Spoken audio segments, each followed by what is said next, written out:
वक्रतुंड महाकाय सूर्यकोटी समप्रभ निर्विघ्नं कुरु मे देव सर्वकार्येषु सर्वदा. सर्वप्रथम विघ्नार्थ्या गणनायकाचं वंदन. त्यानंतर आपण आपल्या गुरूंना वंदन करूया.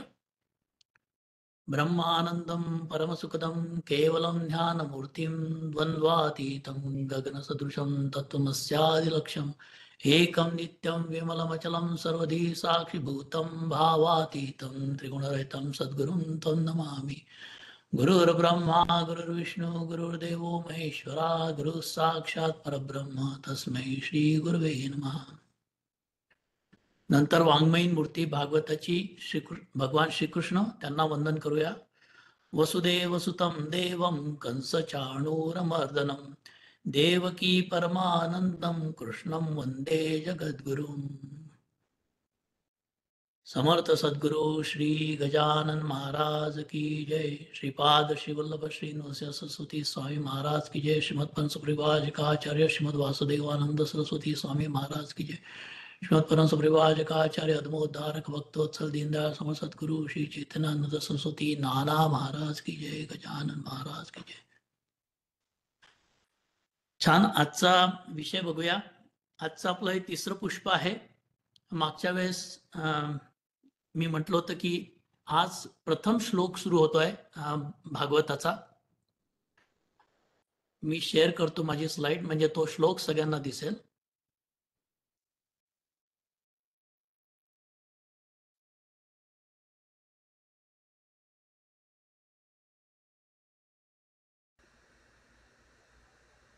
दिसते स्क्रीन.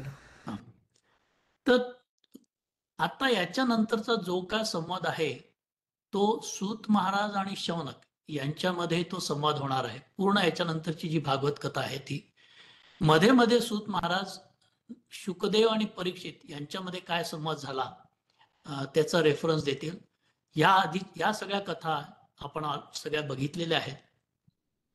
आणि आजचं आपला एजेंडा आपण ज्याला म्हणू, पहिला दुसरा आणि तिसरा श्लोक शुकदेव महाराजांची कथा, आणि मग शौनकादिक ऋषी सूत महाराजांना त्यांनी 5 प्रश्न विचारले त्याच्याबद्दल आपण बघूया. आणि वेळ जर पुरला तर आज श्रीहरींच्या ज्या 24 अवतार झाले त्याबद्दल सुद्धा बघता येईल. तर आजचं हे आपलं हे टार्गेट राहील. तर सर्वप्रथमच भगवान व्यास या कथेच्या प्रारंभी मंगलाचरण करण्याची पद्धत आहे. तर तुम्ही म्हणाल की मी आज प्रथम, द्वितीय आणि तृतीय असे 3 श्लोक का घेतले.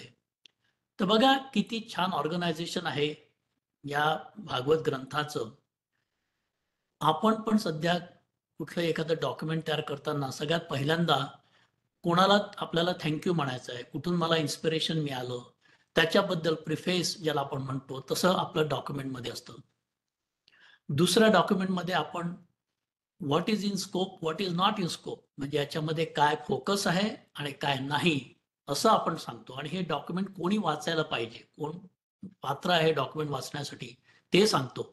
तर ते भगवान व्यासांनी इथे दुसऱ्या श्लोकामध्ये सांगितलं आहे. आणि तिसऱ्या श्लोकामध्ये हू सर्टिफाईज दिस डॉक्युमेंट, म्हणजे कोणी सांगितलंय की हे डॉक्युमेंट वाचायला पाहिजे, कोणीतरी एक ऑथॉरिटी पाहिजे, त्यांनी म्हणायला पाहिजे की येस आय सर्टिफाय दिस, की हे याच्यामध्ये जे सांगितलंय ते योग्य आहे. तर ते सर्टिफिकेट या डॉक्युमेंटला कोणी दिलेलं आहे ते तिसऱ्या श्लोकामध्ये सांगितलंय. बघा, आपण आता सुद्धा आपले जे डॉक्युमेंट्सची ऑर्गनायझेशन करतो त्याच्यामध्ये हे भाग येतात. तर त्या काळी इतके हजारो वर्षांपूर्वी भगवान व्यासांनी बरोबर तशा पद्धतीने याचं ऑर्गनायझेशन केलेलं आहे. तर पहिला श्लोक थोडंसं लक्ष देऊन आपल्याला ऐकायचं आहे, कारण की हे तत्वज्ञान आहे थोडंसं याच्यामध्ये. पहिल्या श्लोकामध्ये पहिल्याच दिवशी आपण म्हटलं की भागवत म्हणजे नुसत्या कथा नाहीये, भागवतामध्ये सगळं तत्वज्ञान सुद्धा आलेलं आहे. तर मग हा आजचा जो थोडासा भाग आहे तो तत्वज्ञानाचा आहे.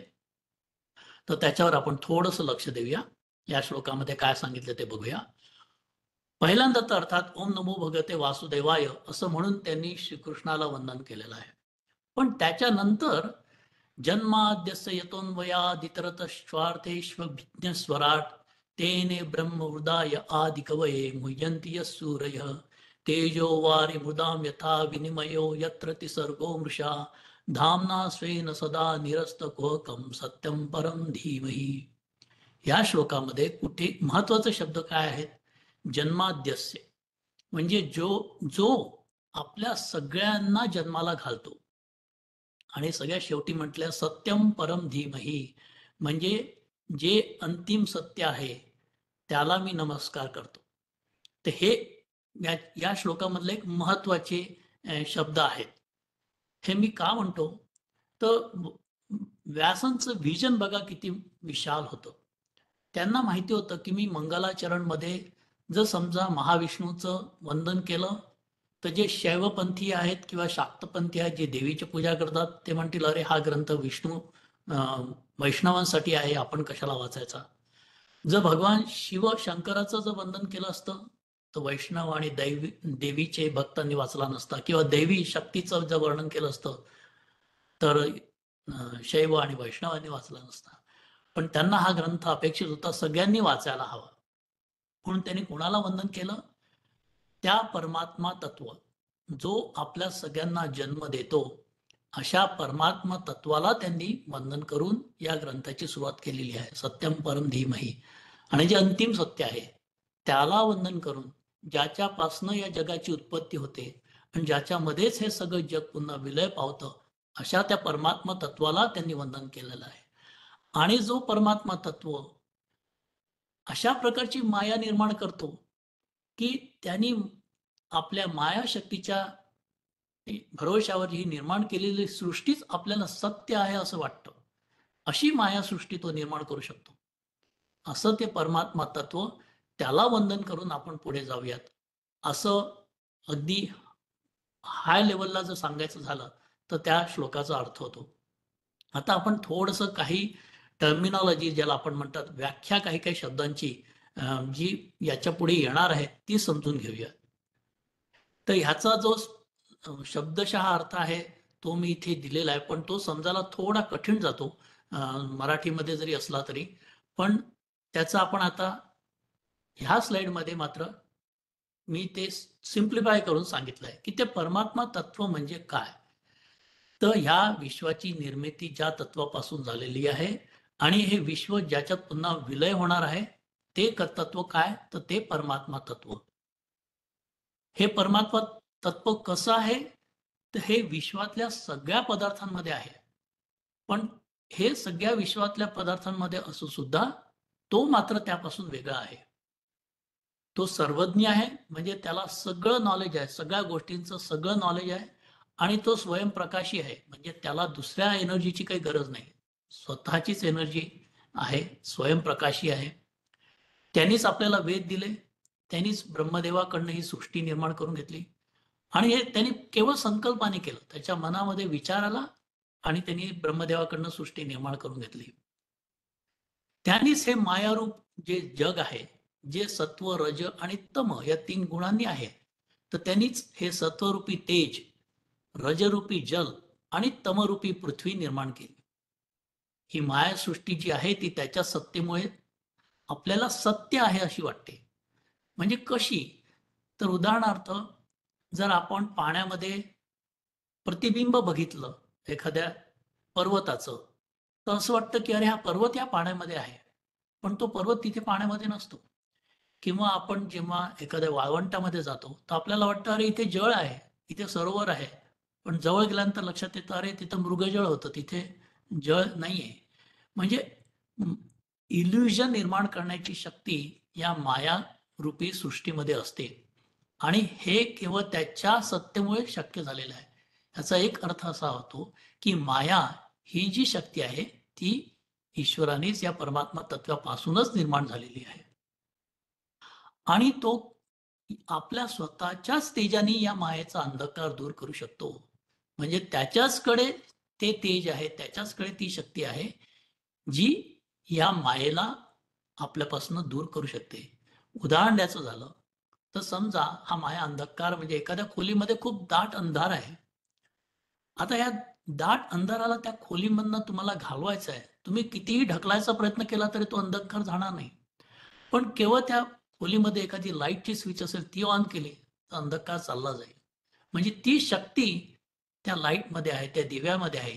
तशीच हे जे आपण मायारूपी या सृष्टीमध्ये राहतो आणि आपण स्वतःला शरीर समजून घेतो आणि कर्मबंधनात अडकवून घेतो आणि वासना निर्माण करतो आणि या मायाजाळामध्ये आपण स्वतः गुंतलेलो असतो, तर ह्याच्यापासूनच आपल्याला दूर करण्याची शक्ती त्याच्या तेजामध्ये आहे.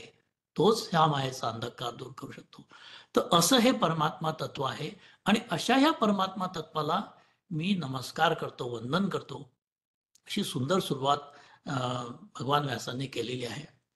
मग आता होतं काय, बरेचदा 3 शब्द येतात.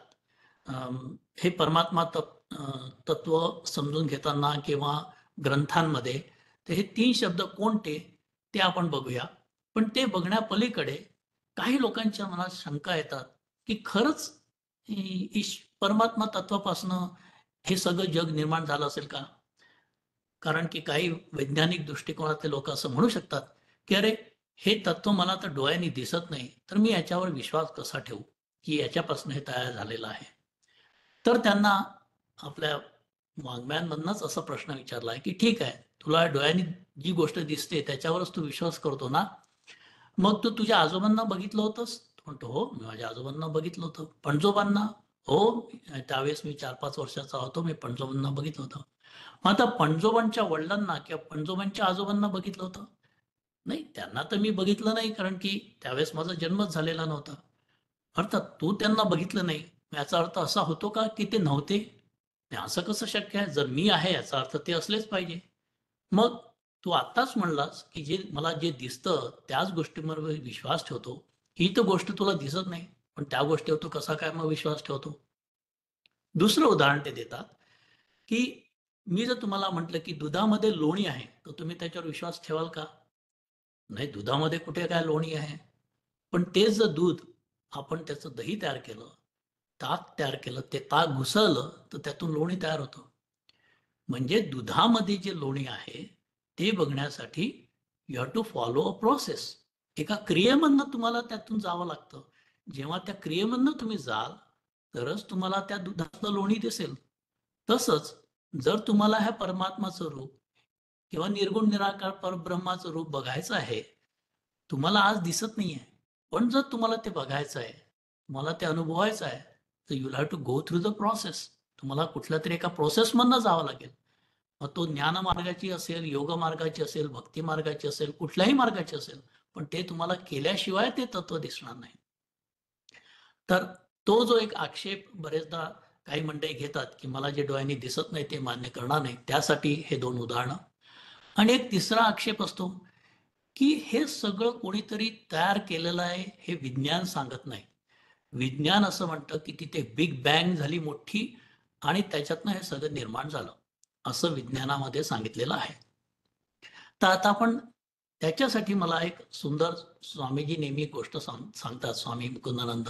ती इथे अगदी परफेक्ट उदाहरण आहेत. ते म्हणतात, की एकदा आयझॅक न्यूटन आपल्या लॅबोरेटरीमध्ये, आपल्या कार्यशाळेमध्ये एक सुंदर सूर्यमालिकेचं मॉडेल तयार करतो. सूर्य, गुरु, शुक्र, सगळे ग्रह, मंगळ, पृथ्वी, चंद्र वगैरे सगळं. आणि त्याच्याभोवती ते फिरतायत असं मूव्हिंग मॉडेल आपल्या ऑफिस याच्यामध्ये तयार करतो. तो कशासाठी तयार करतो? तर आयझॅक न्यूटनचा तर विश्वावर, परमेश्वरावर म्हणा किंवा या परमात्मा तत्वावर विश्वास असतो. पण त्याचा एक मित्र असतो. त्याचा मात्र या गोष्टीवर विश्वास नसतो आणि नेहमी तो त्याच्यासोबत आर्ग्युमेंट करत असतो. तर त्याला धडा देण्यासाठी म्हणून आयझॅक न्यूटन एक सुंदर असं मॉडेल आपल्या ह्याच्यात तयार करतो आणि तो येतो त्यांना भेटायला. आयझॅक न्यूटनला म्हणतो, "अरे वाह! काय सुरेख मॉडेल आहे. कोणी तयार केलं?" आयझॅक न्यूटन म्हणतात, "कोणी तयार नाही केलं. हे सगळ्या गोष्टी अशा ड्रॉवरमध्ये ठेवल्या होत्या. एक मोठा धमाका झाला, आवाज झाला आणि मी थोड्या वेळाने बाजूला बघितलं तर हे मॉडेल तयार झालं होतं." तो मित्र म्हणतो, "काय सकाळपासून दुसरं कोणी भेटलं नाही का मूर्ख बनवायला? असं कधी शक्य आहे का? एक मोठा धमाका झाला आणि हे सगळं एकदम मॉडेल आपोआप तयार झालं. कोणीतरी तयार केलं असेल." न्यूटन हसून त्याला म्हणतो, "मी तेच तर तुला सांगण्याचा प्रयत्न करतोय.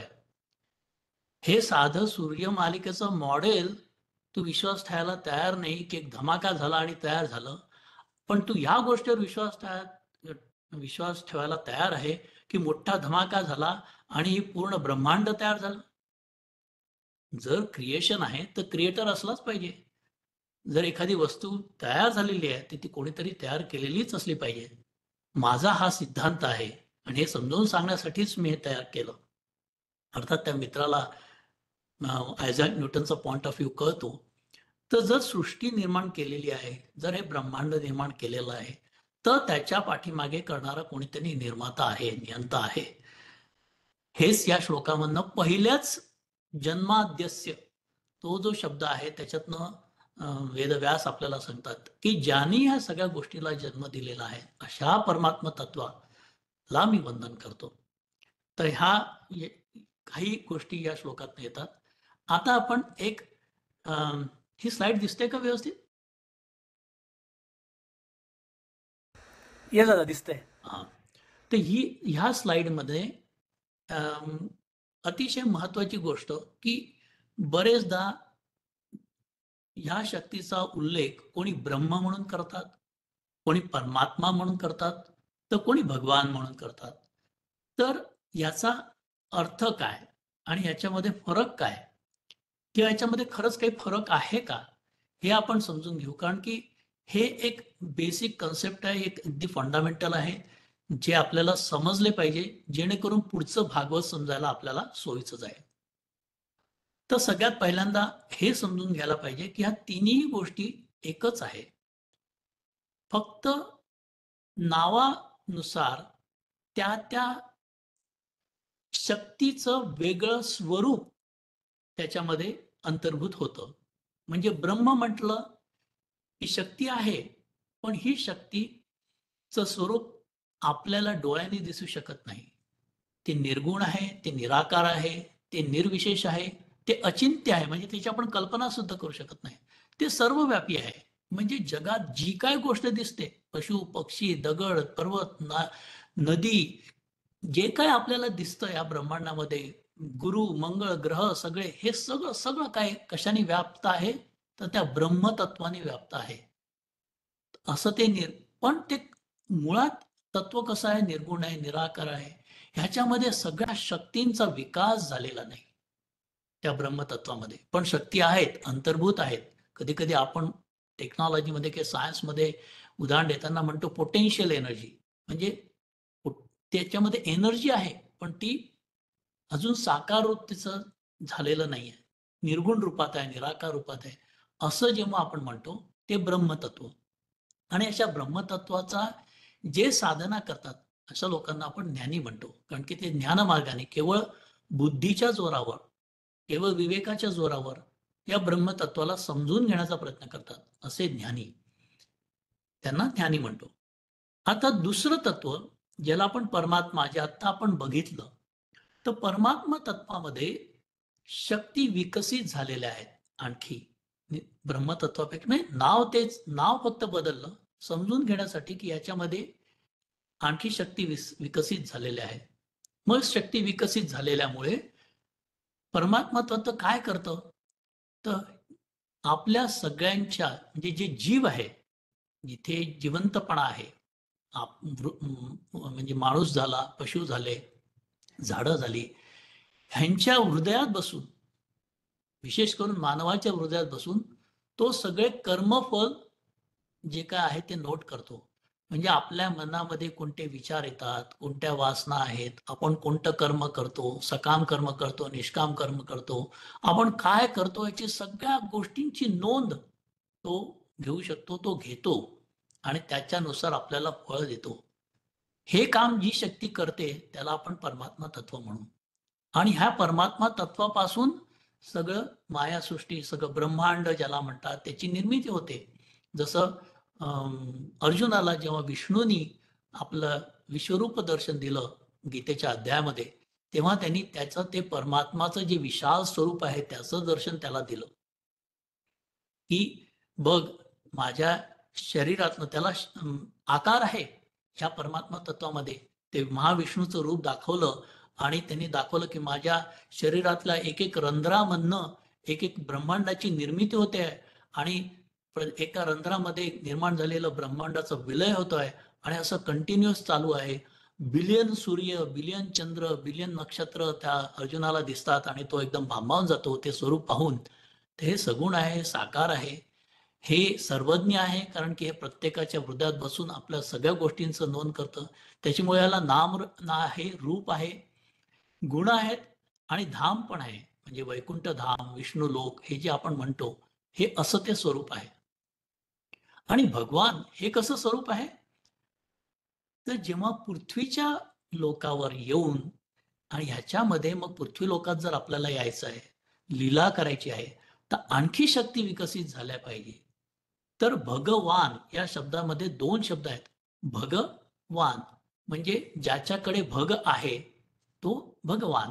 ज्याच्याकडे विद्या आहे त्याला आपण विद्यावान म्हणतो. ज्याच्याकडे ज्ञान आहे त्याला ज्ञानवानी, काय म्हणजे रूपवान म्हणतो. ज्याच्याकडे रूप आहे त्याला रूपवान म्हणतो. तसाच हा भग शब्द आहे.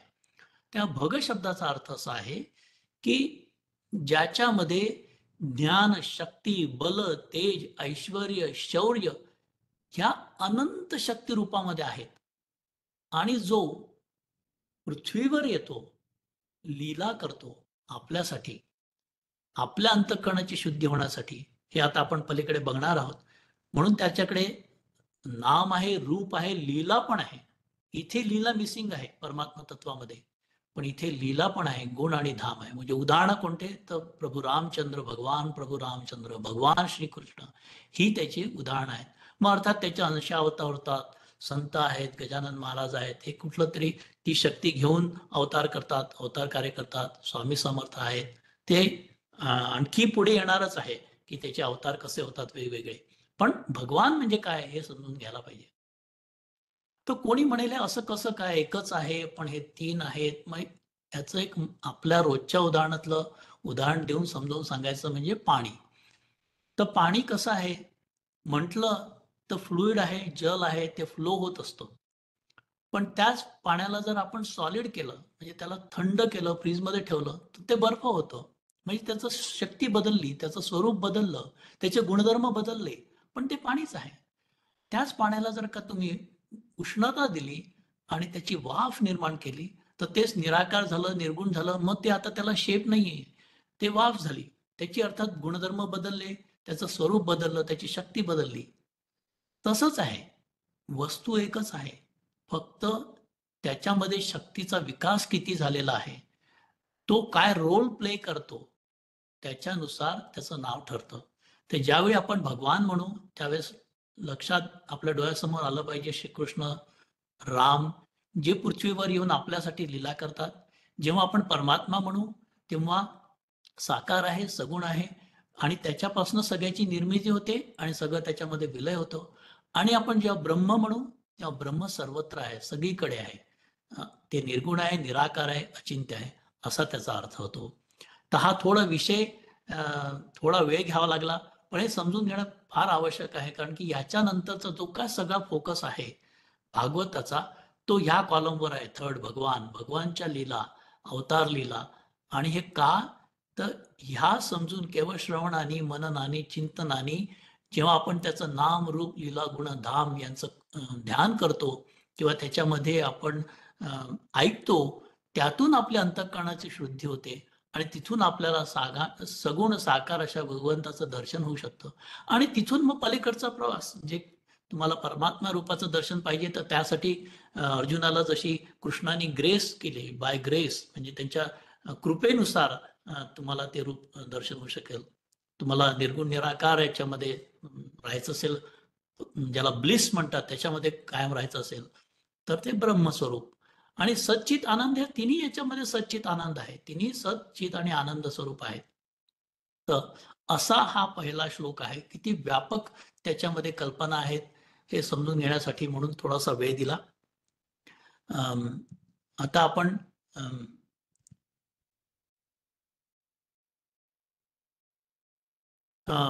पलीकडलं जे आहे द्वितीय श्लोक, तर द्वितीय श्लोकामध्ये काय आहे ते बघूया. तर मी द्वितीय श्लोकामध्ये तुम्हाला म्हटलं की द्वितीय श्लोकामध्ये माझी स्क्रीन दिसते का? नाही का? अच्छा, नाही दिसत आहे. दिसत. अच्छा, सॉरी, मी मला स्टॉप शेअरिंग केलं. हम्म.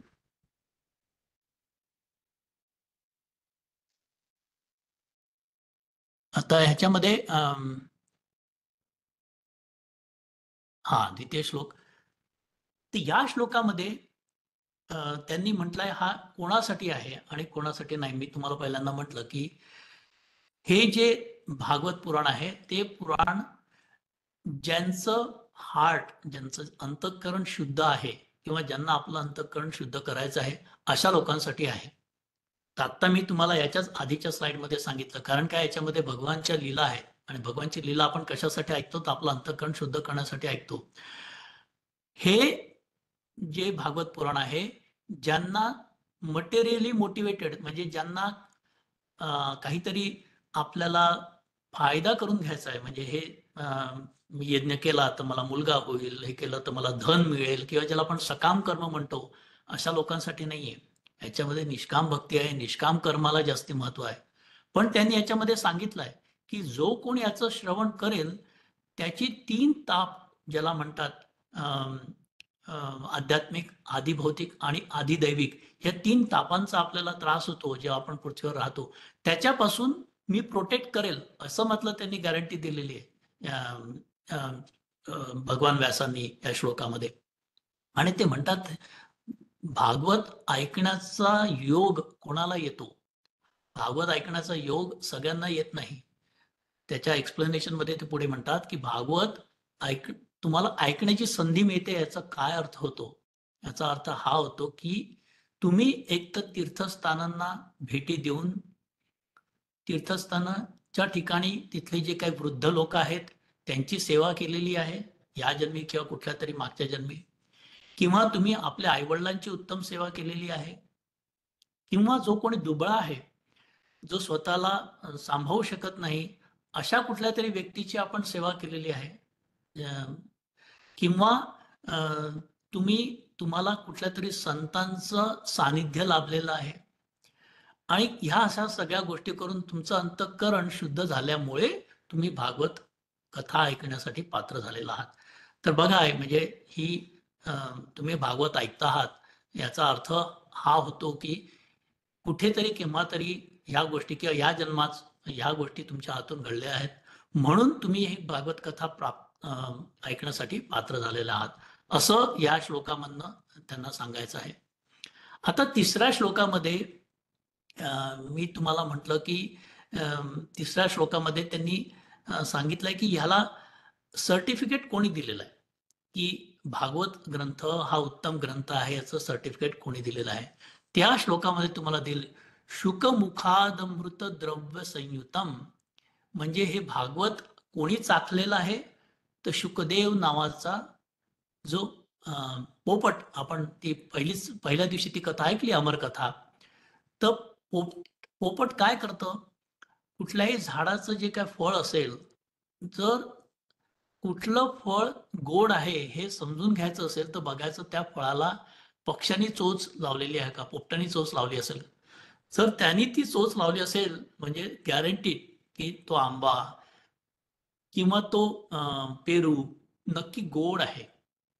तसं भागवताला शुकदेवांनी चाखलं आणि सांगितलं की हा सगळ्यात गोड ग्रंथ आहे, याच्यामध्ये सगळे रस आलेले आहेत, आणि त्यांनी याला सर्टिफिकेट दिलेलं आहे.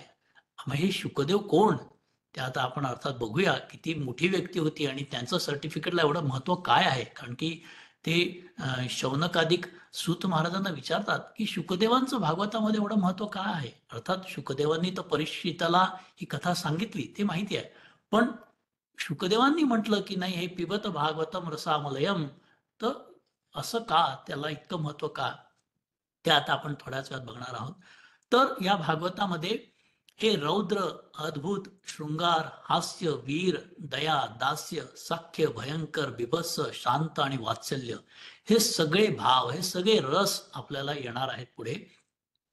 याचं खूप छान विश्लेषण श्रील प्रभुपाद यांनी त्यांच्या ट्रान्सलेशनमध्ये केलेलं आहे की हे जे सगळे रस आहेत, या रसांच्या पाठीमागे एकच कॉमन एक एलिमेंट आहे अंडरलाईंग इन्स्पिरेशन, ह्या सगळ्या रसांचं जे काही रस आपल्याला दिसतात, पण हे कशामुळे, त्याचं रूट कॉज काय आहे, तर त्यांचं म्हणणं असं प्रेम.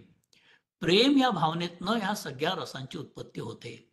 तुम्ही म्हणाला प्रेमातनं कसं काय रौद्र, प्रेमातनं कसं काय बीभत्साची उत्पत्ती होते, तर ते थोडंसं 1 मिनिट आपण इथे समजून घेऊया.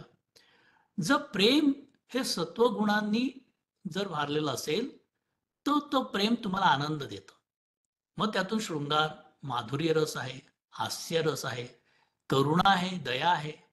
प्रेम भावनेतनं दास्य करू शकता तुम्ही, सख्य भाव आहे, वात्सल्य भाव आहे. आईचं प्रेम म्हणजे वात्सल्य भाव, सख्य भाव म्हणजे कृष्ण आणि द्रौपदी किंवा कृष्ण आणि अर्जुन यांच्यामधले जे होतं ते, राम आणि हनुमान यांच्यामध्ये जो होतं ते दास्य भाव, दया तर आहेच, हास्य आहे, शृंगार आहे, हे सगळं आहे जर ते सत्वगुणांनी असेल तर. पण जर त्याच्यामध्ये रजगुण आला समजा, तर प्रेम जर तुम्हाला अपेक्षित आहे ते नाही मिळालं, तर तुम्ही लगेच तुम्हाला राग येतो, त्याचं रूपांतर रौद्रामध्ये होऊ शकतं. अद्भुत रस आहे. नंतर जर आणखी त्याला तमगुण विसरला, तर तेच प्रेम बिभत्स रूपामध्ये येऊ शकतं. तर त्याचा कॉमन एलिमेंट आहे प्रेम, हे आपण समजून घ्यायला पाहिजे. आणि त्याच्यामुळे आपल्याला अर्थात हास्य, शृंगार, सख्य, शांत, वात्सल्य ह्या भाव आवडतात. मग हे जर भाव आपल्याला आपल्या जीवनामध्ये आणायचे असेल, याची वृद्धी करायची असेल, तर आपल्याला सत्वगुणाची वृद्धी करावी लागेल. तर प्रेम तर सगळ्यांजवळच आहे, प्रेम तर सगळ्यांनाच देवानी दिलेला आहे, आत्मा दिलेला आहे देवानी, त्याच्यासोबत प्रेम आलंच. पण आता त्याचं पलीकडे काय करायचं हे अर्थात आपल्याला ठरवायचं आहे. तर असं त्याच्या पाठीमागे हे 3 श्लोक होते. या 3 श्लोकांचं महत्व. आता आपण शुकदेवांचं इथे काय महत्व आहे हे थोडंसं बघूया, आणि त्यानंतर शौनकांनी सूत महाराजांना काय प्रश्न विचारले तर ते आपण बघूया. मी थोडंसं टाइम चेक करतो. तर शुकदेव यांची कथा ऐकणं, मी आता स्क्रीन शेअरिंग स्टॉप करतो, कारण की याच्यासाठी स्क्रीन शेअरिंगची गरज नाही. तर शुकदेव, कारण की शौनक विचारतात सूत महाराजांना की शुकदेवांना एवढं भागवतामध्ये का महत्व आहे, शुकदेवांबद्दल आम्हाला थोडं सांगा, कारण की शुकदेवांचं नाव घेतल्याबरोबर भाव विभोर होऊन जातात सूत महाराज. तर शुकदेवांबद्दल आम्हाला थोडंसं सांगा. तर शुकदेवांची कथा तुम्हाला माहिती आहे की शुकदेव हे व्यासांची पत्नी सत्यवतीच्या पोटामध्ये बसून कथा ऐकतात. तर शुकदेव हे इतकी त्यांची पुण्याई असते, त्यांच्यामध्ये वैराग्य इतकं भरलेलं असतं की शुकदेव हे त्या गर्भात राहतात आणि ते गर्भातून बाहेर यायलाच तयार नसतात. आणि ज्यावेळेस व्यास मुनी पुराणांची रचना करत असतात, ऋचा लिहत असतात, त्यावेळेस शुकदेव त्या गर्भातूनच व्यास मुनींना काय चुकलं असेल किंवा ते बरोबर वाटत नसेल तर ते सांगत असतात. मग व्यास मुनी त्या म्हणतात, अरे तू कोण आहेस, कोणती अधिकारी व्यक्ती जन्म घेणार आहे, मी उत्सुक आहे तुला बघायला, तू बाहेर तर ये. शुकदेव म्हणतात, नाही, मी जर का बाहेर आलो तर ही माया मला जखडून घेईल आणि मी या जीवसृष्टीमध्ये, या रहाट गाडग्यामध्ये पुन्हा जाईल. मला तसं करायचं नाही. जोपर्यंत मी स्वतःच्या भरोशावर अरण्यामध्ये, वनामध्ये तपश्चर्या करायला जाऊ शकत नाही, तोपर्यंत मी गर्भातच राहणार. असं म्हणून शुकदेव 12 वर्षापर्यंत सत्यवतीच्या गर्भातच राहतात. त्याच्यानंतर जन्म झाल्याबरोबर ते योगशक्तीने आपलं 12 वर्षाचं रूप कसं राहील ते रूप धारण करतात आणि सरळ घरातून निघून जातात. काही बाय बाय नाही, काही नाही, काही नाही. आता ही व्यक्ती अशी आहे की यांना उपनयन संस्काराची गरज नाही आहे ठरवायला की मी संन्यास मार्ग घेणार की गृहस्थाश्रम घेणार. त्यांच्या मनामध्ये ऑलरेडी ठरलेलं आहे की मला त्या निर्गुण निराकार ब्रह्माची साधना करायची आहे. आणि असं म्हणून शुकदेव सरळ त्या घरातून निघून जातात. व्यास मुनी म्हणतात, अरे थांब, अरे पुत्रा थांब, तुझा थोडा तरी स्नेह आम्हाला मिळू दे, थोडा तरी आमच्या सहवास मिळू दे. पण काही न ऐकता शुकदेव तिथून त्या घरातून निघून जातात. तर शुकदेवांच्या वैराग्याबद्दल सांगताना असं सांगतात की शुकदेव ज्यावेळेस वनातनं जातात, घरातनं निघून जातात, तिथे एका सरोवरामध्ये काही स्त्रिया निर्वस्त्र अवस्थेमध्ये स्नान करत असतात. पण शुकदेव इतके तरुण इथून त्या सरोवरास समोरून जातात, तरीही त्या स्त्रियांमध्ये काही बदल होत नाही आणि ते शुकदेव तसेच तिथून निघून जातात. त्यांच्या पाठीमागनं व्यास मुनी येतात. व्यास मुनींना बघितल्याबरोबर मात्र स्त्रिया पडदा करतात, म्हणजे आपले कपडे कुठे आहेत ते शोधायचा प्रयत्न करतात. व्यास मुनींना त्यांचं त्यांचं हे वागणं बघून जरा प्रश्न पडतो, की आता इथून शुकदेव गेला, तरुण मुलगा होता आणि त्याला बघून या स्त्रियांच्या मनात काही विचार आला नाही, त्यांनी पडदा केला नाही आणि मला बघितल्याबरोबर हे असं का करतात? असा प्रश्न ते त्या स्त्रियांना विचारतात, की दोघांमध्ये काय फरक आहे, की तुम्ही स्त्रियांना ती दृष्टी असते. तस त्या दृष्टीवरनं त्यांना कळतं, की त्यांच्याकडे ती इंट्युटिव्ह पॉवर देवाने दिलेली आहे. तर त्या म्हणतात, की ज्यावेळेस तुमचा मुलगा इथून गेला, तो पूर्णपणे ब्रह्मतत्वामध्ये त्याचं विलीन झालेला असा वैरागी त्याच्या दृष्टिकोनातनं तो एक लहान बाळासारखा आम्हाला निष्पाप, निरागस आणि पूर्णपणे ब्रह्मतत्वातनं त्याच्यामध्ये लिंगभेद नव्हता त्याच्या दृष्टीमध्ये. त्याची दृष्टी ही पशु, पक्षी, झाड, प्राणी, स्त्रिया, पुरुष सगळ्यांना एकाच ब्रह्मतत्वाच्या दृष्टिकोनातनं बघत होती. त्याच्यामुळे त्याच्यामध्ये दृष्टिभेद नव्हता. त्याच्यामुळे तो गेला, तो आला तरी आमच्या मनावर त्याचा काही परिणाम झाला नाही. त्याच्यामुळे तो परमहंस होता. इथे गजानन महाराजांची मला आठवण येते, की गजानन महाराजांची अशीच अवस्था होती, अवधूत अवस्था. जशी शुकदेवांची त्यांनी वर्णन केलेलं आहे. शुकदेव दिगंबर अवस्थेमध्ये, अवधूत अवस्थेमध्ये वनात जायला निघाले, तरी त्याचा काही परिणाम स्त्रियांवर झाला नाही. आणि ते म्हणाले, की व्यासमुनी, अर्थात तुम्ही तर महान आहात, आम्हाला माहिती आहे. पण तुमच्या मनामध्ये कदाचित हा विचार आला असेल, की ह्या स्त्रिया सगळ्या मर्यादा सोडून असं का करतायत? तुमच्या मनामध्ये तो एक लिंगाचा भेद, ज्याला दृष्टीभेद, तो आम्हाला दिसल्याबरोबर त्याची रिॲक्शन म्हणून आम्ही स्वतःला सावरून घेतलं. तर तुम्ही पण अर्थात व्यासमुनी तर भगवान ईश्वराचा अवतारच होते. ते पण परमहंसाला पोहोचलेले होते. पण ग्रंथाची निर्मिती करण्यासाठी त्यांना हंस पदावर येऊन अर्थात हे सगळं ग्रंथांची निर्मिती करावी लागली. त्यामुळे व्यासमुनी त्या क्षणी, त्या वेळेला, त्या पदावर होते याची जाणीव त्यांना करून दिली.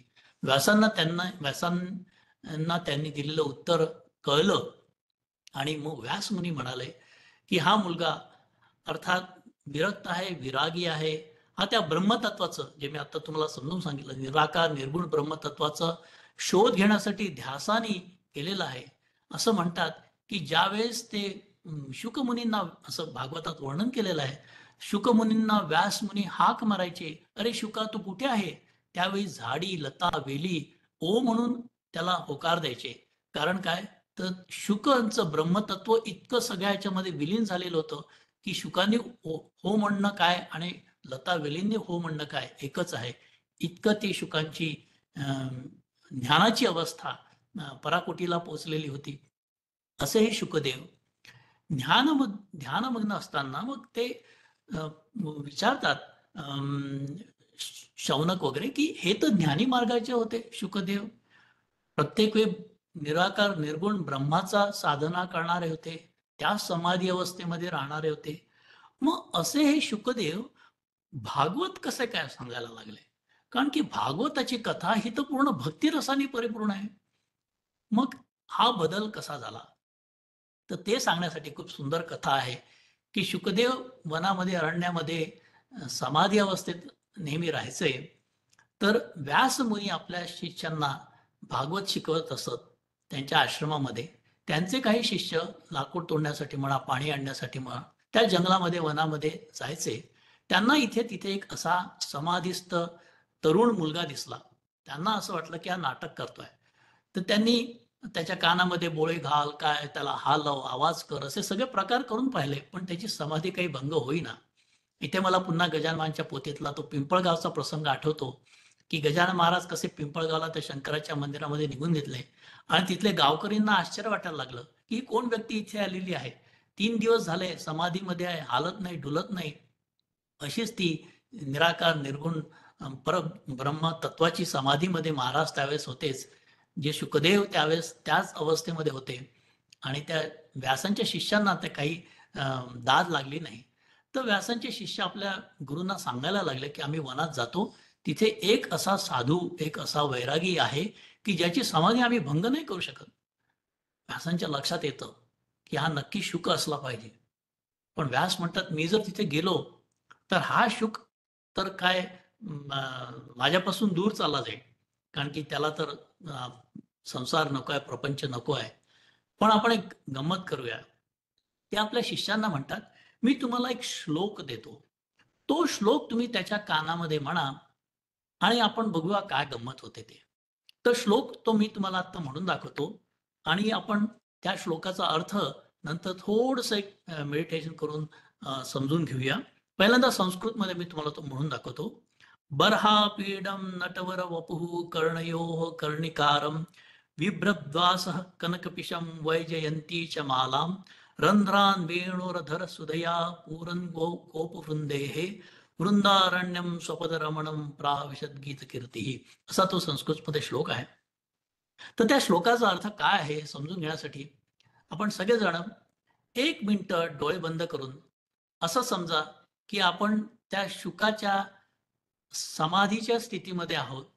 अगदी पूर्ण त्या समाधीच्या स्थितीमध्ये आपलं मन मग्न झालेलं आहे. त्या निर्गुण निराकार ब्रह्माचं आपण निरंतर ध्यान करतोय आणि त्याच वेळेस कोणीतरी आपल्या कानामध्ये श्लोक म्हणतंय आणि त्या श्लोकाचा अर्थ असा आहे की भगवान श्रीकृष्ण, सूर्यास्ताची वेळ आहे.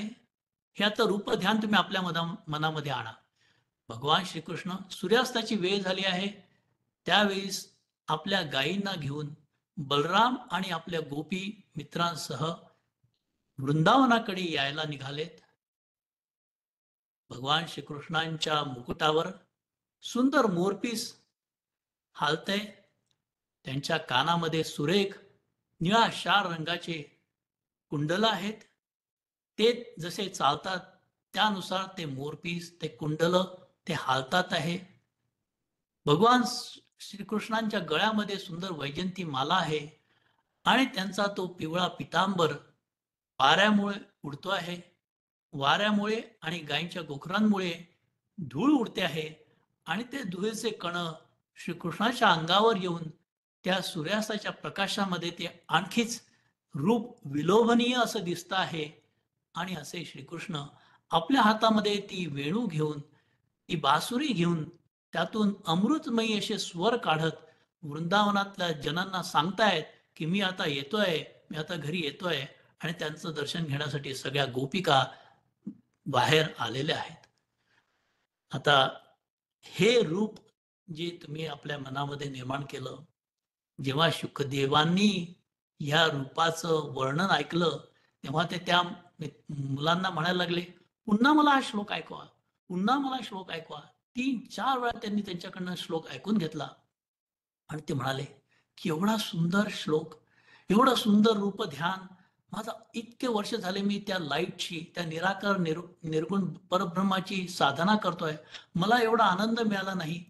आणि हा श्लोक ऐकल्याबरोबर श्रीकृष्णाचं इतकं सुंदर रूप माझ्या डोळ्यासमोर तयार झालं. हा श्लोक कोणी लिहिला? मला ज्यांनी कोणी हा श्लोक लिहिलाय मला त्यांच्याकडे घेऊन जा. ते म्हणतात, अरे हे ते लेटेस्ट रिव्हिजन आता आहे, दिस इज अवर लेटेस्ट श्लोक. आमचे गुरु तर हे नुसतं एक श्लोक नाही, असे 18,000 श्लोक त्यांनी लिहिलेले आहेत. तुम्हाला यायचं असेल तर आम्ही तुम्हाला आमच्या गुरूंकडे घेऊन जातो. म्हणते तुमचे गुरु कोण? आमचे गुरु व्यास. व्यास माझे वडील. त्याला एकदम धक्का बसतो आणि तो अगदी आनंदाने त्यांच्यासोबत व्यासांच्या आश्रमामध्ये येतो आणि व्यासांकडनं ही कथा समजून घेतो, ऐकतो. आणि त्याच्यानंतरचा जो प्रमुख भागवताचं जर काय प्रचार कोणी केला असेल, अर्थात तो शुकदेव महाराजांनी केलाय. सगळ्यात पहिल्यांदा परीक्षितांनी ती कथा सांगितली. तो प्रसंग पुढच्या वेळेस येईल. पुढच्या कथेमध्ये शुकदेवांनी परीक्षिताला कथा कशी सांगितली. मला वाटतं आता 10-50 झालेले आहेत. आपण इथे थांबूयात. पुढचा जो आपला एपिसोड राहील तो पण खूप छान आहे. अर्थात हे सगळे सुंदरच आहेत. पुढच्या एपिसोडमध्ये 24 अवतार श्रीहरींचे कसे झाले, त्यांनी कोणते 5 प्रश्न विचारले, त्याची उत्तरं सूत महाराजांनी काय दिली ते आपण बघूया. समर्थ सद्गुरु श्री गजानन महाराज की जय. सगळ्यांना विनंती आहे की